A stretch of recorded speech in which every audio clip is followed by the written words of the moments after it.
Welcome to Lesson 2.3, Measuring the Burden of Disease and Risk Factors. So in this lesson, we're going to discuss two more concepts called Health-Adjusted Life Expectancy, or HALE, and Disability-Adjusted Life Years, which are DALYs, and using those two to look at the burden of disease. We're also going to look at the leading causes of death and the burden of disease by country income group, as well as looking at leading risk factors for disability, death, and burden of disease. So I have included a form for you to complete as we go through this lesson, just to kind of bring some context to kind of narrow your point of view down to some of the tables that you'll be seeing in this lecture, as well as in the textbook.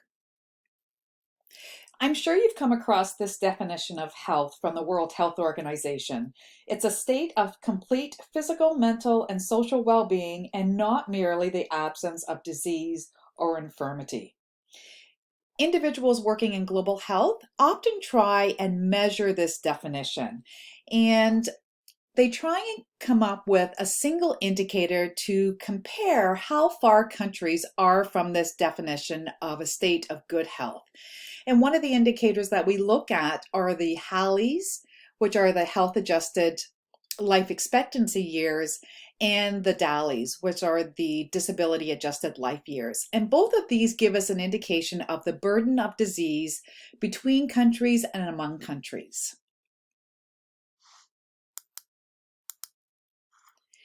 So when you start looking at research in global health, and when you start looking at the research for your project, one of the indexes you will be looking at is the HALE, and it's the number of years a person of a given age can expect to live in good health, taking account of mortality and disability. And these mortality and disability data have already been developed by epidemiologists.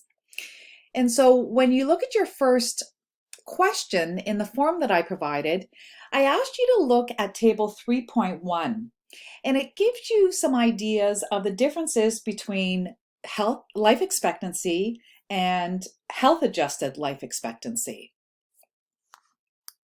So HALE is calculated by weighting the number of years of ill health according to severity, and this will be data that will be provided by epidemiologists for each country, subtracted from the overall life expectancy.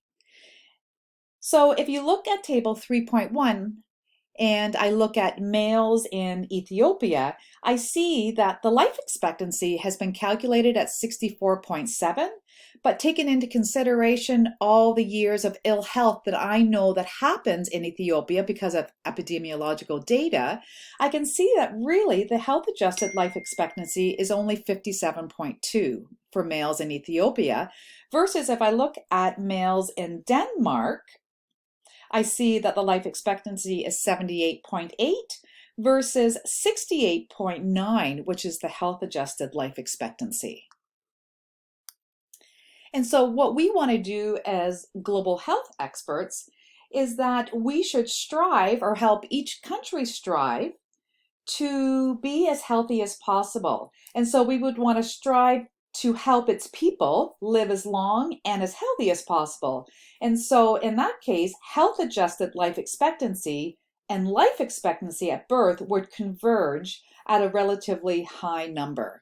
So at birth, we're seeing that there's this discrepancy, and so we would want to work within each country to try and merge these, that the health-adjusted life expectancy actually meets that life expectancy that was originally identified at birth. The next index that I want to look at is DALY, the Disability Adjusted Life Year, and you will see this very common in the global health research. What this is looking at is the difference between death and disability. And so what it is the number of years lost due to a premature death because you maybe had diabetes, or years of loss, so years lived with a disability. And so it's looking at that disability part versus death. And how you calculate it is by subtracting the age at which one dies and one's life expectancy at that age. So it's subtracting age at which one dies, subtracted by one's life expectancy at that age. And so again, how we figure out all these numbers are these epidemiologists have already done all the calculations, and they've come up with, I'll go back to diabetes, they've come up with an actual number of the years of life lost if you were to be a diabetic. So this is another great example that I think is great. So here I am, I'm born here, and I'm expected to live, let's say in Ontario, I'm expected to live to 81 years of life. That is at birth, that is my expected life expectancy. Now, as I go through life, there's red parts here that I've had something happen. Maybe I developed pneumonia and that took me maybe a year to recover from it. So that's taken some time off my life. Maybe I have developed, I'm going to say diabetes, and that's taken a significant amount of time off my life. And so it's actually caused me to have an earlier death than what my expected death should have been, the expected life years. And so that's what DALY is looking at. It's looking at that overall burden of having a disease, that disability that's related to ill health and causing early death. And so the textbook goes into many different ways to calculate it. I would never ask you to know how to calculate it, but it's very important to understand the concept of DALY when you're looking at the global burden of disease research. And so quite a few of the pages in your textbook will look at how they calculate it. So let's just go through one example.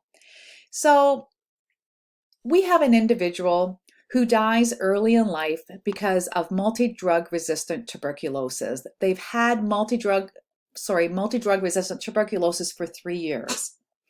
Their life expectancy should have been 87, but they die at age 50. And so we want to calculate the years of life lost due to a premature death. And so if we know that the life expectancy should have been 87, but that person dies at 50, we know the years of life lost is 37. Now, epidemiologists will have calculated a specific weight for multi-drug resistant tuberculosis, and that weight is this number here, 0.333.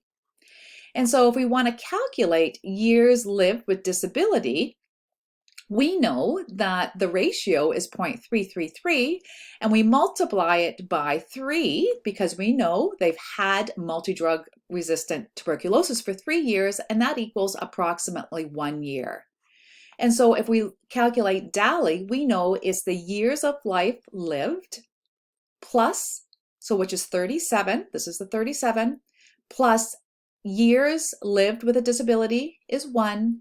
And so our disability adjusted life years is 38 years because of having multi-drug resistant tuberculosis for 3 years. It's knocked off that many years of life. So that's the importance of understanding what a DALY is. So what are some of the trends that we're seeing in the burden of disease? Well, we're seeing that people are living longer in much of the world. Globally, women live 5 years longer than men. In the last 4 decades, there have been significant declines in communicable, maternal, neonatal, and nutritional causes of death. And our mortality rates have decreased, particularly for children under 5. So we've made great strides, but there's still more to do. We've also found, when we look at the burden of disease data, that the rate of mortality decrease differs by country, whether you're a low income, high income, low middle income country. We've also noticed that the years of life lost due to premature death are increasing for the non-communicable diseases such as diabetes, some cancers, some drug use disorders, so overdoses, conflict and terrorism. We found that the burden of disease is predominantly from the non-communicable diseases. And we found that with increased life expectancy and declining death rates, there is an increase in the number of years people live with a disability. So that's what you're going to see as we go through some of these tables. So as we study global health, it's really important to get a good understanding of the leading causes of illness, disability, and death in the world, and also important to understand how these vary by age, sex, ethnicity, socioeconomic status, both within countries and across countries. And it's also essential to understand how these causes have varied over time and how might they change in the future. So much of this data is coming from the Lancet study called the Global Burden of Disease Study. And we'll also use another tool in class to also look at the burden of disease. And so you'll be looking at this data for your group project. As we discussed in the key indicators lecture and lecture 2.2, oftentimes global health will divide the burden of disease into three categories. Communicable diseases, which actually communicable maternal and perinatal conditions will be category 1. Category 2 is your non-communicable diseases, and category 3 are your injuries. So let's look at the leading causes of death and DALYs. And if you go back to the form that you're completing, the next couple of questions will look at table 3.2 and looking at the differences in death and DALY rates. So if you look at the leading causes of death and DALYs in the high-income countries, ischemic heart disease, Alzheimer's, stroke are the top 3. And as you look down, you can see pretty much that it's non-communicable diseases that are causing the high rates of death and DALYs. If we look at upper middle income countries, you can see very similar results of upper middle income countries. And then lower to middle income countries, you start to have some of the diarrheal causes coming in here and some of the infectious causes, so more of the communicable diseases. So we think of diarrheal causes from water and sanitation issues. And then if we look at the lower income countries, you can see that you may not have thought about it, but ischemic heart disease is very high in low income countries. And as well in low-income countries, they're also suffering from a lot of the communicable diseases still. And so you'll see kind of a double burden of disease is that they are dealing with communicable diseases, but also non-communicable diseases as well. And then you have some of the neonatal issues coming in, as well as the malnutrition issues. So if we look at maybe just kind of a general overview of the leading cause of death and DALYs, we find that low-income countries typically are dominated by the group 1 causes. So remember, that's communicable diseases, maternal, neonatal, and nutritional issues. The patterns in the low-middle income countries tend to resemble the low-income countries, but they do have some more of the higher income countries' disabilities, deaths and disability related to those non-communicable diseases. And then as you move into the higher income countries, you'll see there's quite a convergence in the causes of death and DALYs to be more dominated by non-communicable diseases. About 77% of total DALYs were associated with non-communicable diseases in the upper middle income, compared with 86% in high-income countries. So you can see that convergence. As well, injuries are important causes of death and DALYs, and they make up 8 to 11% of the DALYs, depending on which region individuals live in. The only group 1 cause in the top 10 causes of death in upper middle income and high income countries is lower respiratory infections, most likely from COPD. Whereas mostly in the low income countries, these are related to young child deaths and associated with poverty and young children getting pneumonia. It's also important to note the significance in most of the country income groups of DALYs related to low back and neck pain, sense organ diseases, skin diseases, and depressive disorders. So in general, the higher the level of income of the country in a region, the more likely that the leading cause of death and DALYs will be non-communicable diseases. And the lower the level of income, the more likely it is communicable diseases that will be important. But what we're seeing is this growing burden of disease, of non-communicable diseases in our low-income countries, and hence this double burden of disease on those poor countries. So make sure you're continuing to follow along with the form that I've provided for you. So the next couple of slides are looking at the trends. So let's look at the difference between leading causes of death in general in 1990 versus leading causes of death in 2016. And so what we're looking at here is globally. And so what you can see here is that ischemic heart disease, it hasn't changed since 1990 to 2016. And we are noticing a little bit of a change in a trend here. So this is death rates.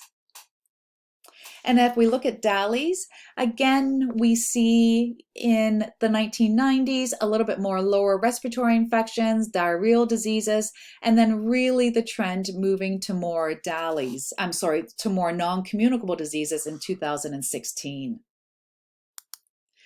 And so in general, we're seeing this shift in death rates due to non-communicable diseases.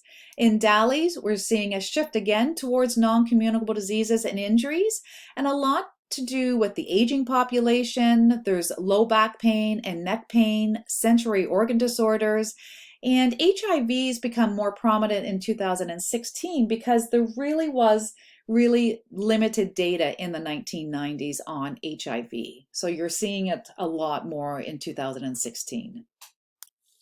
Next, we're going to look at the leading causes of death for children aged 0 to 5 years of age. So this chart or table looks at low-income to high-income countries. And so the leading causes of death of under 5 children in low-income countries, as you can see here, are dominated by communicable diseases. So malaria, lower respiratory tract infections, diarrheal diseases from impure water. Conditions of the newborn and protein energy malnutrition are also among the top leading causes of death of this age group in low middle income countries. If we move over to lower middle income, it's very similar. As we move up to upper middle income countries, we can see causes kind of starting to develop outside the group 1 causes, including road injuries and drownings. And if we move to high income countries, we can see that the leading cause of death are congenital defects and neonatal conditions. And it also includes some lower respiratory conditions as an important cause of death for younger children in all country income groups. In the higher income country groups, we see some of the leading causes such as sudden infant death syndrome, road injuries, endocrine and blood disorders, and mechanical forces. If we move up the age category, here we're looking at ages 5 to 14. And it's important to see that the leading causes of death of children ages 5 to 14 in low and lower middle income countries are dominated by preventable causes or treatable causes of communicable diseases such as malaria, HIV/AIDS, lower respiratory infections, tuberculosis. Nutritional orders are also predominant in the lower income countries, and road traffic injuries and drownings are seen in the lower to lower middle income countries. We also see a shift in the causes of death as we move up to upper middle income and across high income countries. And in these two groups, we see the importance of road injuries, drownings, violence, and cancers among the leading causes of death. And in high income countries, self-harm is also among the top 10 leading causes of death in this age group. As we move up the age group to 15 to 49, we actually start looking at causes of death and DALYs by age. So I'm just going to key in on the low income countries and the high income countries. And so the leading causes of death are strikingly different between low income and high income countries. So the majority of deaths in low income countries are communicable diseases. The leading causes of DALYs in this age group are related to a number of conditions mostly related with disability, including low back and neck pain, skin disease, depressive disorders, and migraines. And then if we move on to high-income countries, we can see that the leading causes of death in the high-income countries are related to self-harm, road injuries, ischemic heart disease, and stroke. We also see the emergence of breast, lung, and colorectal cancers, as well as drug use and alcohol use disorders. And then the leading causes of DALYs include ischemic heart disease and road injuries. But there's also a prominence of several mental health disorders, including depressive disorders, anxiety disorders, as well as drug use disorders and self-harm. I want to talk about causes of death by sex. And so one important point is that when we consider the leading causes of death and DALYs for females, it's really important to remember that a lot of the global health literature we're seeing is the impact of reproductive health on women. But what's important to understand is that the number one leading cause of female death globally is ischemic heart disease, with stroke also being an important cause of death. So it's important to think about that.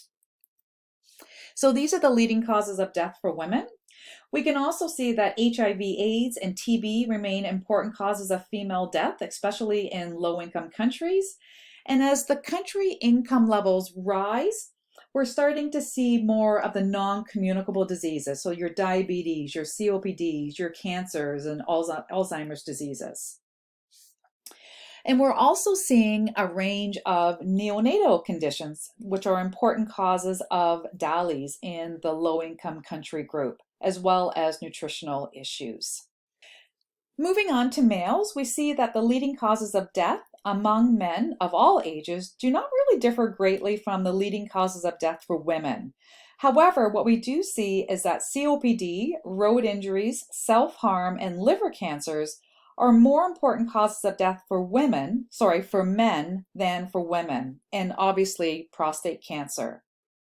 The causes of DALYs for men of all ages follow a pattern similar to that for females. And so this is your low income versus your high income. It's also interesting to see that diabetes, COPD, sense organ diseases, and skin diseases are increasingly important as a country's income level rises. And for males, it's important to see that road injuries and interpersonal violence are much more important causes of death and DALYs than for females.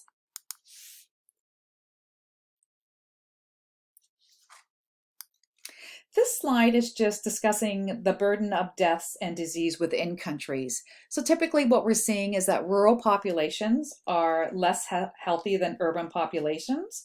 Disadvantaged ethnic minorities will be less healthy than the majority of the population or the majority population. Females will suffer a number of conditions that relate to their relatively disadvantaged social position.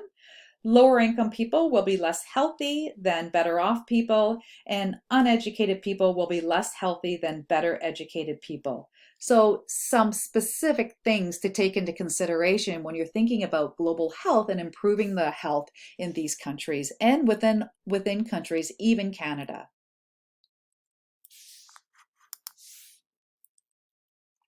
So I want to end off by looking at risk factors. And so all of you know what a risk factor is, but it's an aspect or personal behavior or lifestyle.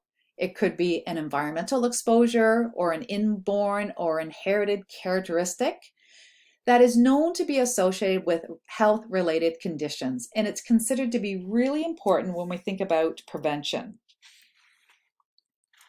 So I want to just end off with two slides looking at what are those high risk factors. And it's going to be very important for you to know this, even for you as nurses at the bedside. So the number one risk factor globally in low-income countries is high blood pressure, household air pollution, and low birth weight babies.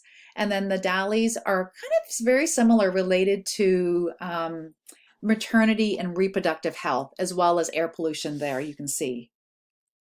And lastly, the risk factors in high-income countries are related to high blood pressure, smoking, and obesity.